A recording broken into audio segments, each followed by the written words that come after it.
É um desafio, não é? Um adolescente.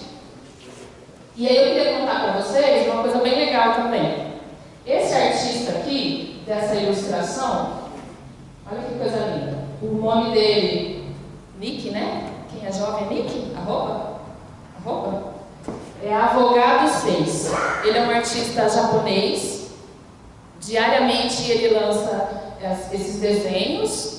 Ele não se mostra na internet, a gente só sabe que ele é o Avogado 6 e japonês. E ele faz ilustrações belíssimas ligadas à juventude. Quem me apresentou isso foi uma paciente minha, adolescente, não mais tão adolescente, já está jovem, e ela me apresentou esse artista e eu fiquei apaixonada. Todas as imagens dele dizem muito do universo adolescente e nos tocam bastante. Algumas são muito fortes de serem vistas, estou na frente, né? Algumas são muito fortes de serem vistas, mas fazem a gente pensar. Então, se vocês tiverem interesse depois de olhar, é bem bacana. Avogado 6.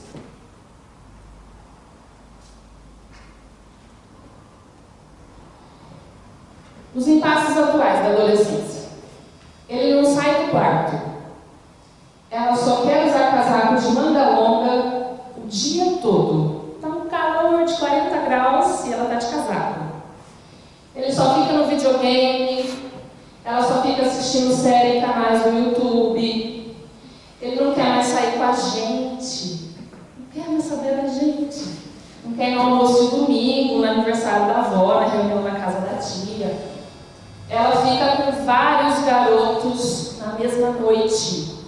O que é esse tal do ficar? A gente entra em pânico, não sabe o que é ficar. Ele não sai do celular o tempo todo. É uma geração em que o celular está colado à mão, tá? É uma habilidade incrível. Filha, me ajuda a carregar essa mesa. Carrega a mesa com o celular na mão. Não faz isso? O celular não sai mais da mão. Ele está grudado na mão. Eu invejo essa habilidade, inclusive o tanto que eles digitam rápido, né, com o celular. Ela mudou muito. Não reconheço mais minha filha. Quem se vê em alguma frase dessa? Todo mundo de algum modo, né? Ou é um sobrinho, ou é um filho, ou é um vizinho, alguém que já passou por isso. Isso são os impasses atuais da adolescência. Alguns são antigos, a gente já conhece, outros são dessa geração. Olha aqui, como é que faz isso aqui? Olha que coisa linda isso. Imagino eu, na minha fantasia, imagino eu que o advogado deve ter sido um adolescente que sofreu bastante. E ele usou a arte para se expressar. Essa é a minha fantasia, não sei se é real.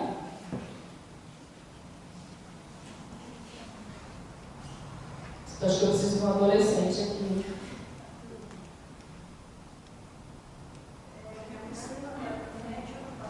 Então, ele não vai nem para frente nem para frente.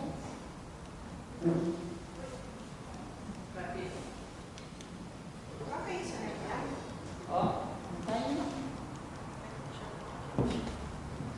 Essas são realidades que a gente tem vivido todos os dias, com as pessoas que a gente conhece, com os adolescentes que a gente conhece, e a gente não tem sabido muito bem o que fazer com isso, com essa nova geração.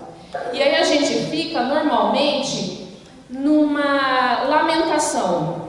Vocês conhecem aquela, no meu tempo? A gente só sabe disso para falar com o adolescente, para conversar com o adolescente. E aí quando a gente começa uma conversa com o adolescente, no meu tempo, ele já fechou o ouvido e ele não escutou mais. Porque aquilo não significa nada para ele. O tempo dele é agora. Pouco importa como é que era no seu tempo. Ele está interessado no tempo dele. Conseguiu passar? Isso. E aí vamos começar. Eu preciso desabafar de vocês uma coisa. Já. Falei para as meninas, gente, como que psicólogo fala só 30 minutos? Eu estou meio desesperada, vamos ver. O que é adolescência? Todo mundo conhece os significados comuns da adolescência e eu não vim aqui falar para vocês sobre a biologia, algumas perspectivas. A cronológica, a biológica, a psicológica, são várias. Mas eu vim contar coisas que eu acho que são novidades para vocês. Vocês sabiam que Freud, que é o criador da psicanálise, ele em nenhum momento falou de adolescência? Ele nem usou o termo adolescência. Isso não existiu para ele. Ele usava as transformações da puberdade. Toda a literatura dele você só vai achar isso. E aí, hoje em dia, a adolescência, eu não sei como, mas a gente criou ela como uma categoria estanque.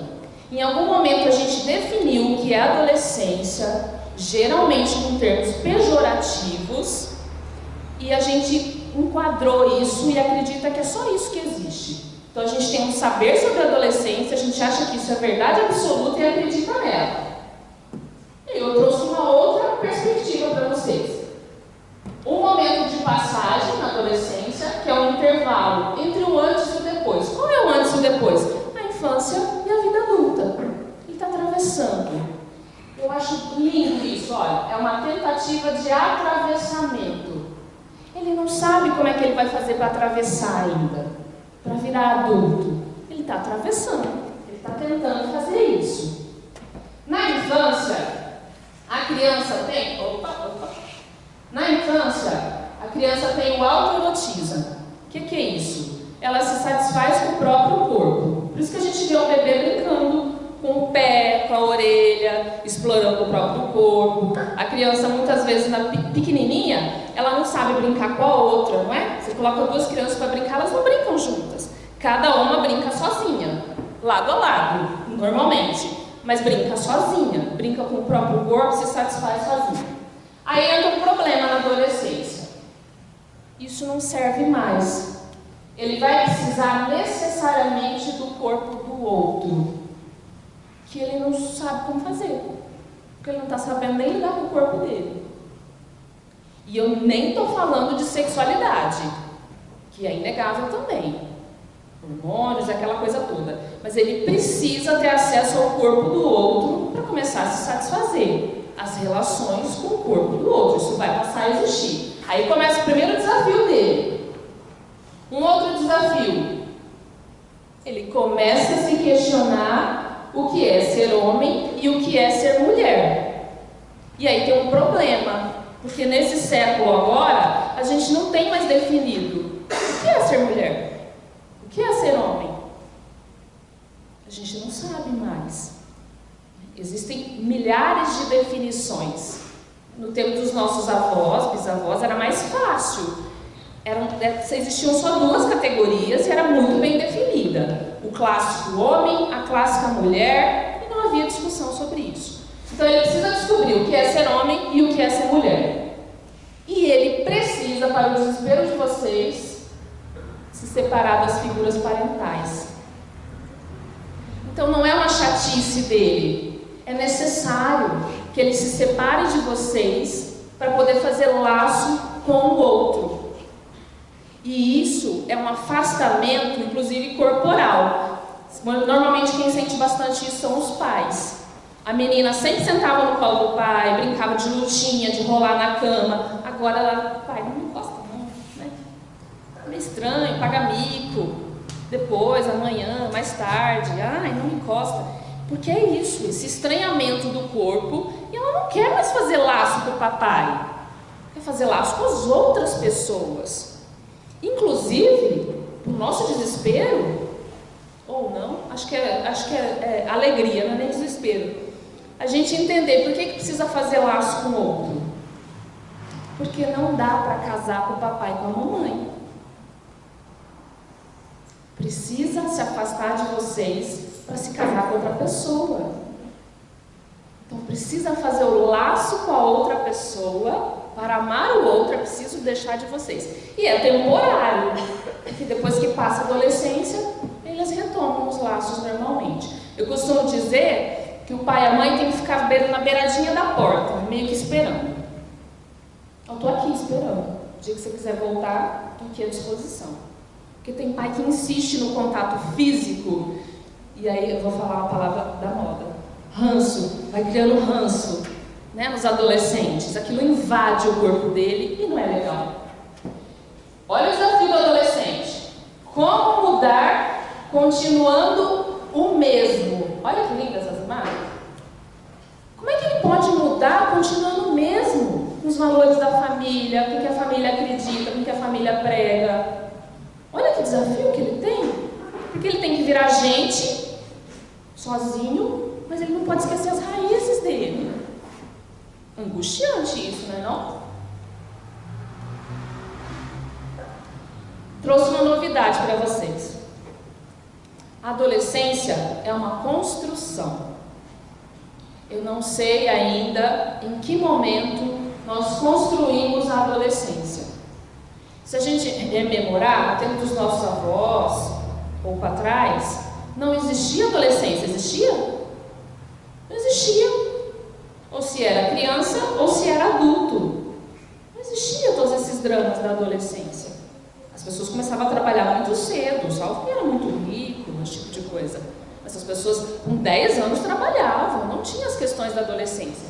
Em algum momento, a gente criou essa experiência adolescente, que é aquela categoria estanque que eu contei para vocês. A gente inventou um monte de critérios e acreditou naquilo e fica abraçadinho com aquilo. Não acredita em outra coisa.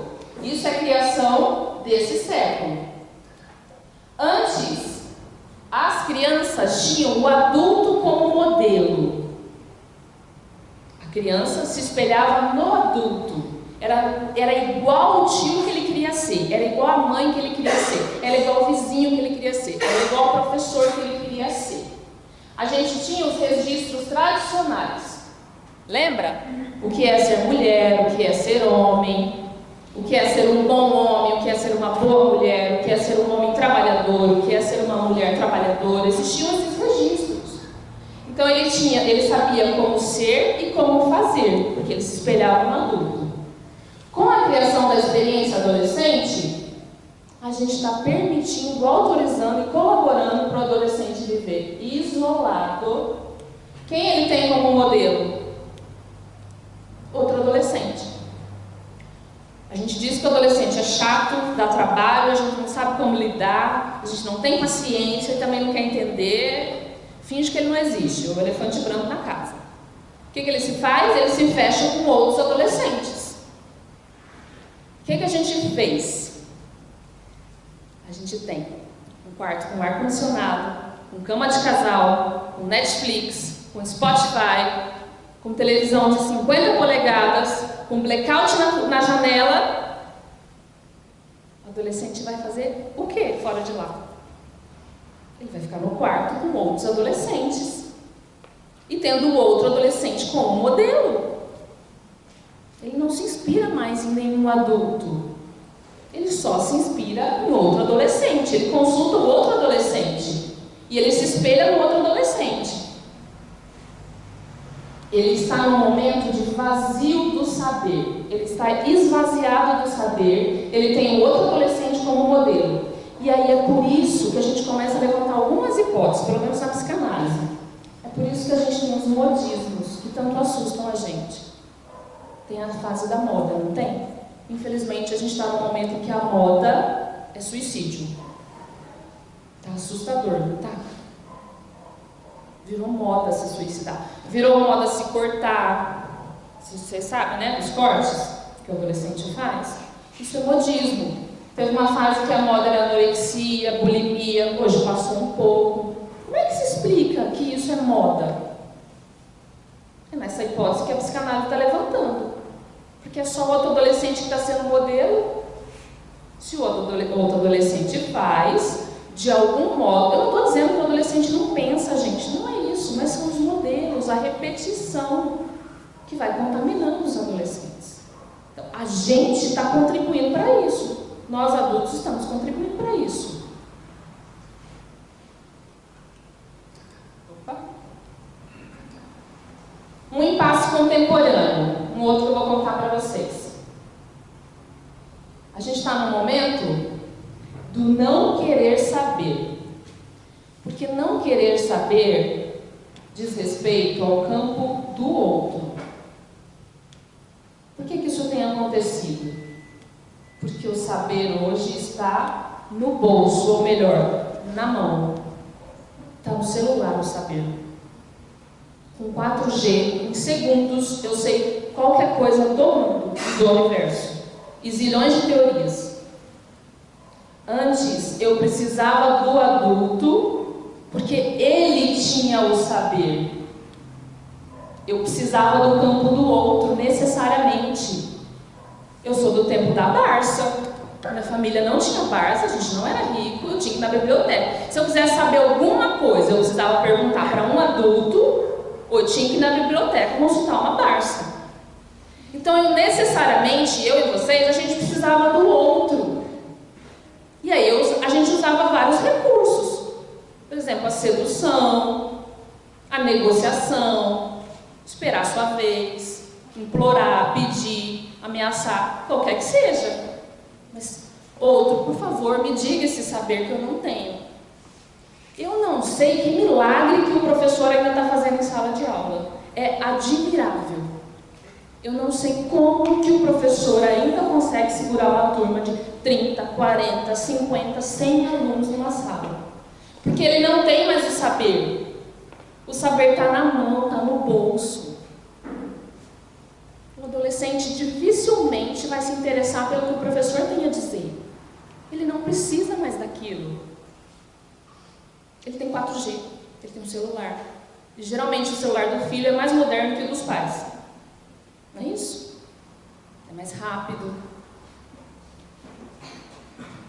Nessa exclusão do outro, eu excluo o adulto porque eu não preciso mais dele. Eu me junto com os adolescentes. Eu estou num momento de vazio do saber e vira um ciclo repetitivo, eu não saio daquilo.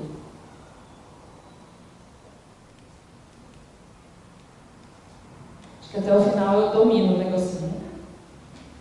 Antes a gente tinha a erótica do saber. Isso era sedutor, o outro saber. Tanto que era muito comum a gente se apaixonar pelos professores. Porque era sedutor ouvir que o outro sabia, ele tinha o saber daquilo. Aquilo é encantador. Se hoje o adolescente ele não precisa mais do outro, ele está num momento de autoerótica do saber. Ele sozinho se vira. Olha que loucura. Como é que ele vai fazer laço com o outro? E eu não vim aqui para ser mais um que faz lamúrias e lamentações dos tempos atuais. Porque não tem volta. É o que temos para hoje. A internet está aí, o mundo globalizado está aí, nós nunca vamos abandonar o celular, é sempre daqui para frente. Eu só estou pontuando para vocês onde a gente está metido.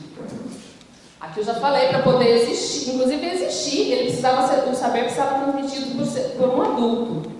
Lacan, que é um psicanalista pós-Freud, ele tem uma frase bem bonita, olha só.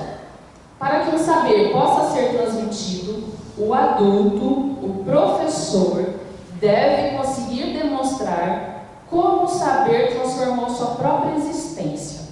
É a única coisa que resta para o professor e para o adulto. É só isso que resta. E tem uma passagem do Freud que ele é chamado para voltar na escola que ele estudou quando menino, para dar o depoimento dele, que daí ele virou famoso. E aí ele diz nessa conferência na escola que para ele pouco importou e ele nem se lembra das matérias que os professores ensinaram para ele. Ele nem se recorda. Mas que o saber que o professor dizia que tinha transformado a própria vida dele, o saber que o professor emanava, o saber que tinha transformado a vida do professor encantou ele e fez ele querer fazer alguma coisa para o mundo. Então ele nem lembra quem estudou, quem ensinou para ele matemática, geografia, história. Mas o quanta paixão aquele professor conseguiu demonstrar para ele.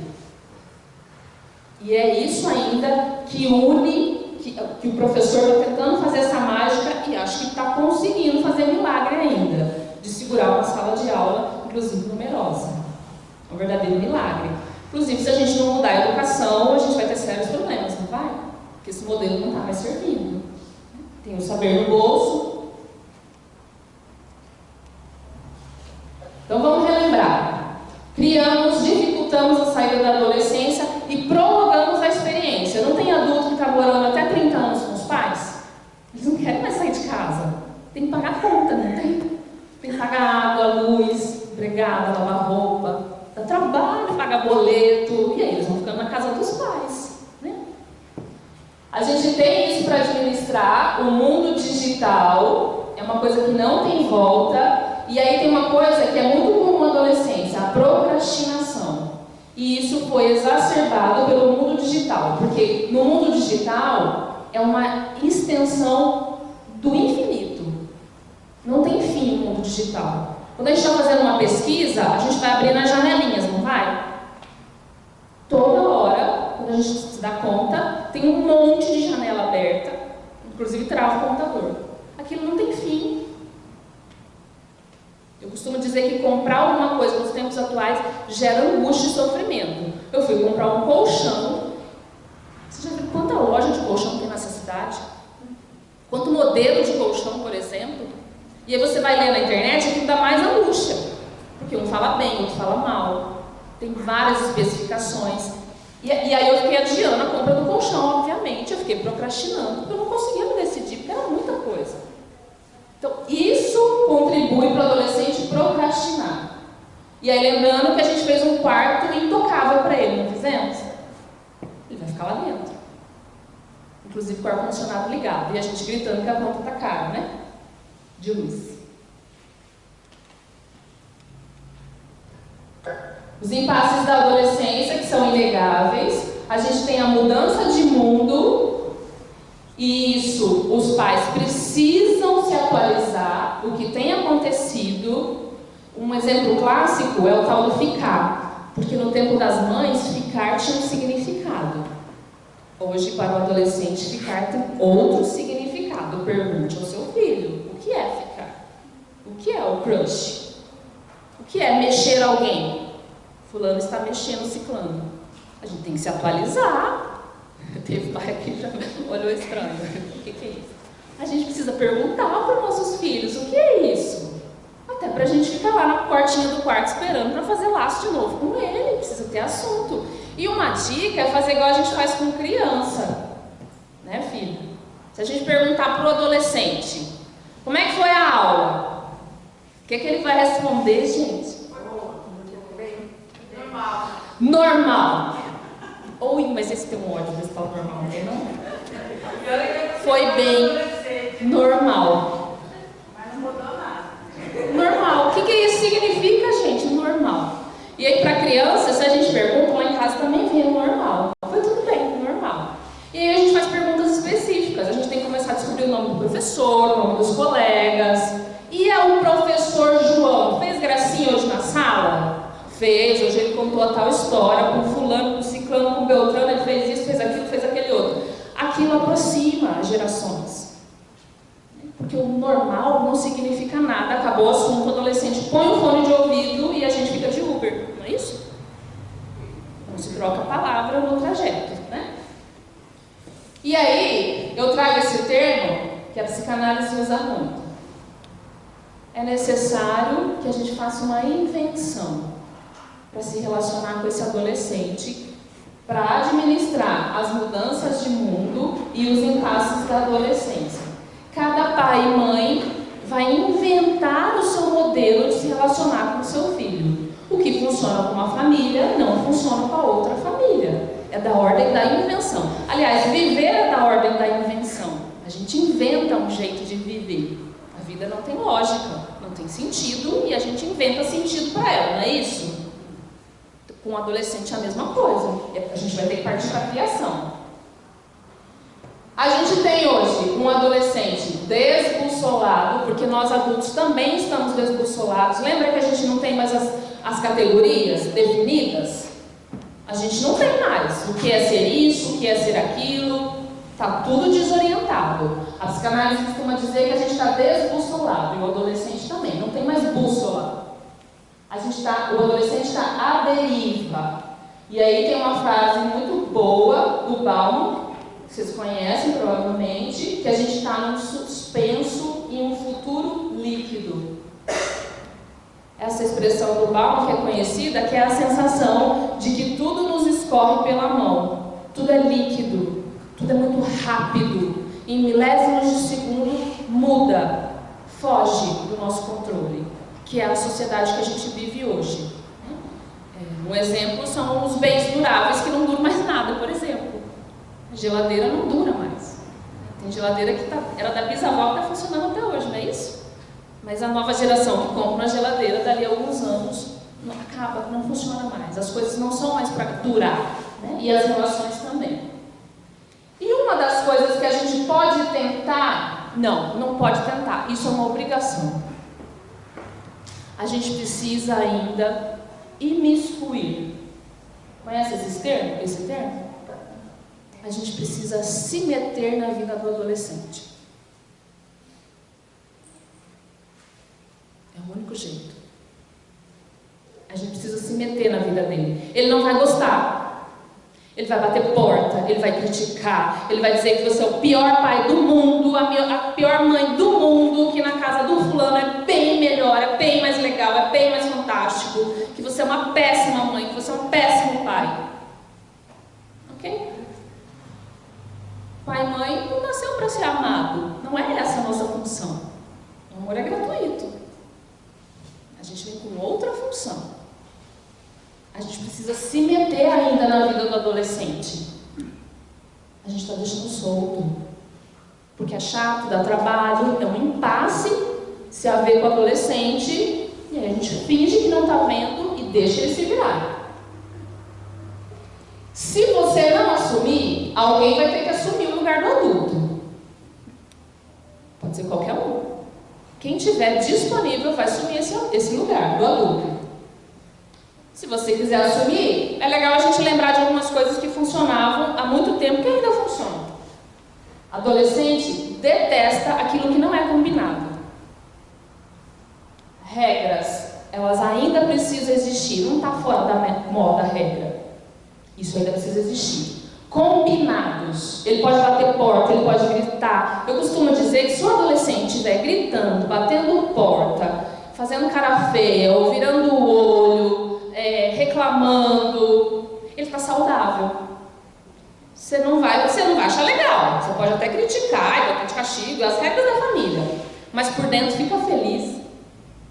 Está vivo. Está contestando os pais, está reclamando, está querendo direitos, porque ele adora ter direitos. Né? Mas quando é do outro, já não é bem assim. Né? O direito é só para ele. Não confiar completamente. Ah, mas a minha menina era tão querida, nossa, a gente foi criado tão junto, a família participa tanto, aqui em casa a gente tem valores. Não confie no adolescente. As meninas vão me matar, as adolescentes aqui. Não confie no adolescente. Lembra que ele precisa fazer laço com o outro? E ele vai fazer qualquer negócio para se laçar com o outro. Qualquer negócio. E aí sabe o que acontece? Vou falar, as meninas também vão me matar. Vou para a casa da Maria Carolina. A Maria Carolina geralmente é a melhor amiga, aquela que viveu na nossa casa, confia, a gente criou junto e tem como filha. A gente confia nas duas. A Joana e a Maria Carolina. Vou para a casa dela, mãe. Vai tranquilo, eu conheço desde pequena. Tranquilo. Da casa da Maria Carolina, elas vão para a casa da Josefina, lá no Dama 5. Que os pais estão viajando. E que tem festa, e que tem bebida. E outras coisas. É assim, porque é legal, porque eles querem se laçar com o outro, porque é bacana, porque eles vão tentar, e está tudo certo isso que eles estão fazendo. A tentativa está toda certa. Não tem problema nenhum. Mas é nossa obrigação dificultar isso. A gente não pode acreditar em tudo completamente, confiar completamente. Tem que se certificar. Não tem jeito. Vai lá na casa da fulana, vê quem está lá, vê o que acontece, vê como vai ser. E aí, olha só que interessante. A gente diz assim, meu filho não mente para mim. Filha, vai ter bebida? E aí, por segundos, o adolescente tem que decidir o que ele vai responder. Olha o desafio dele. Ele buga. Em segundos ele buga, porque olha só. Se ele disser, vai, o pai não vai deixar ir. Se ele disser, não vai, ele está mentindo, provavelmente os pais vão deixar ir. Dependendo da idade, né? Ainda não é possível beber, os pais vão deixar ele ir. Se ele conta a verdade, o pai não vai deixar ele ir. Então ele está sendo punido porque ele contou a verdade. Na segunda vez, vai ter bebida? Não vai, claro que não. Você puniu ele por ele falar a verdade, por que ele vai falar a verdade de novo? Olha que delicado que é, que desafio. Tudo, articular tudo isso. Ainda precisa ter limite para protegê-lo, é nossa obrigação, não tem jeito, eles vão nos odiar, mas é nossa obrigação. Dizer não, a gente está numa geração que tem muita dificuldade de dizer não. Eu não sei o que aconteceu, o pai e mãe quer ser amado, quer ganhar concurso de melhor pai e mãe, quer ser legal, quer ser bacana, quer ser amigo do filho. Pai e mãe não é amigo do filho, é uma outra categoria. A gente ama o filho, a gente tem laços, a gente se dá bem, a gente tem assunto, a gente tem afinidades, tudo isso está ok. Nós somos pais e mães, nós não somos amigos. É outra categoria, é uma categoria única.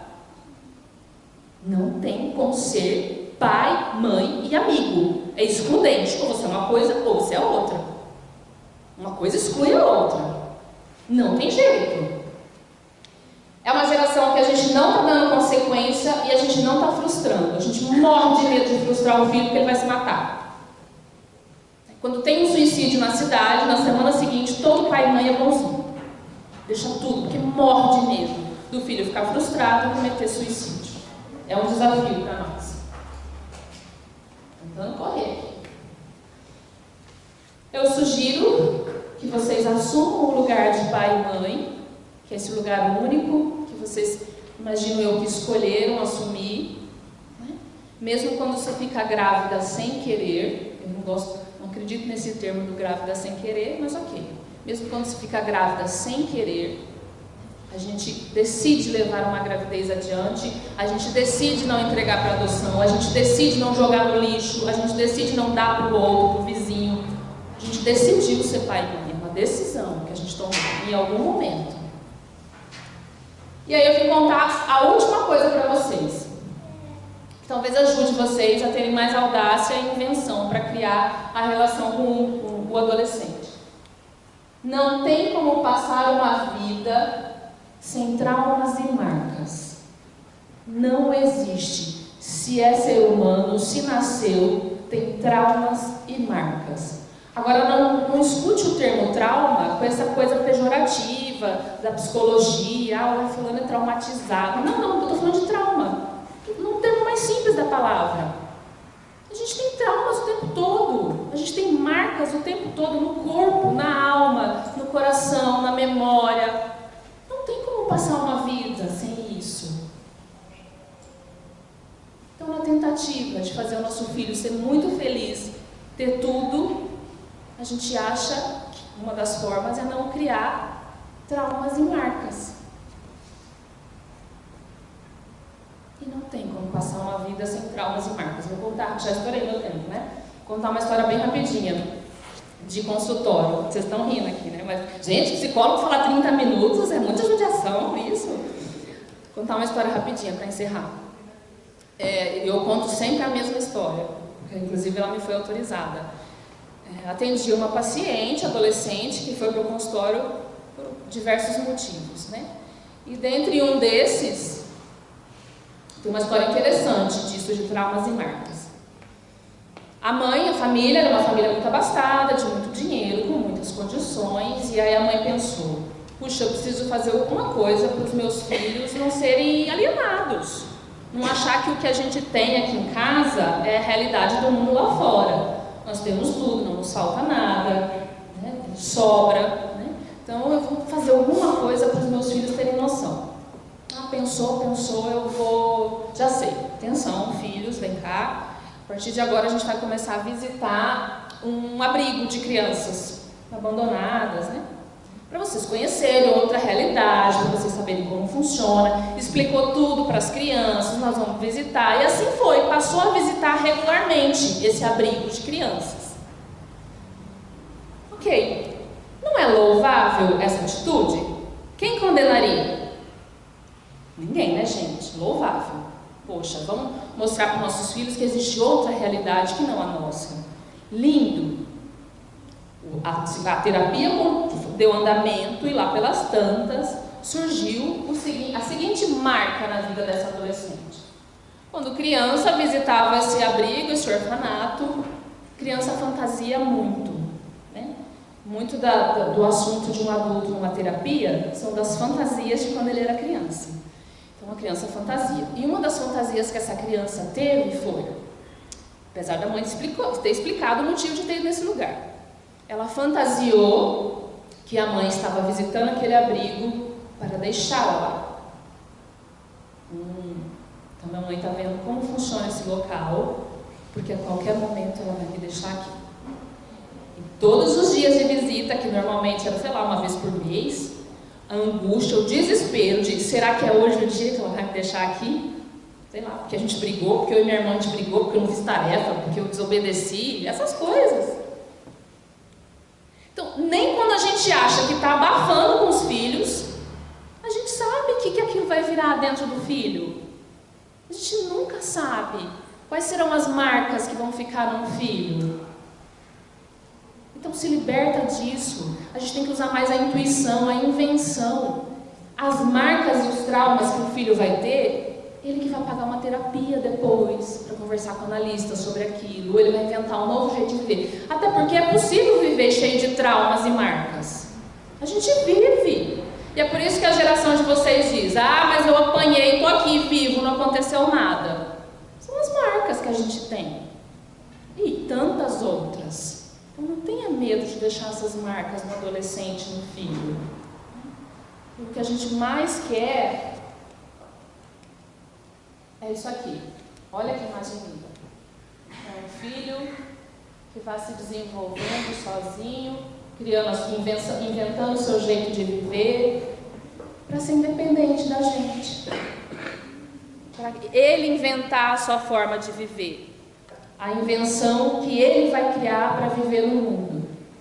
Como é que ele vai criar o jeito de ser mulher, de ser homem, de dar conta de responder todas essas perguntas.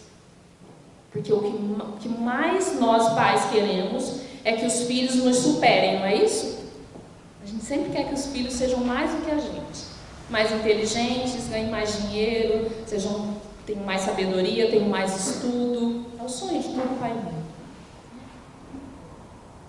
O que eu tinha para conversar com vocês era isso. Muito obrigada pela atenção de vocês. Espero ter contribuído.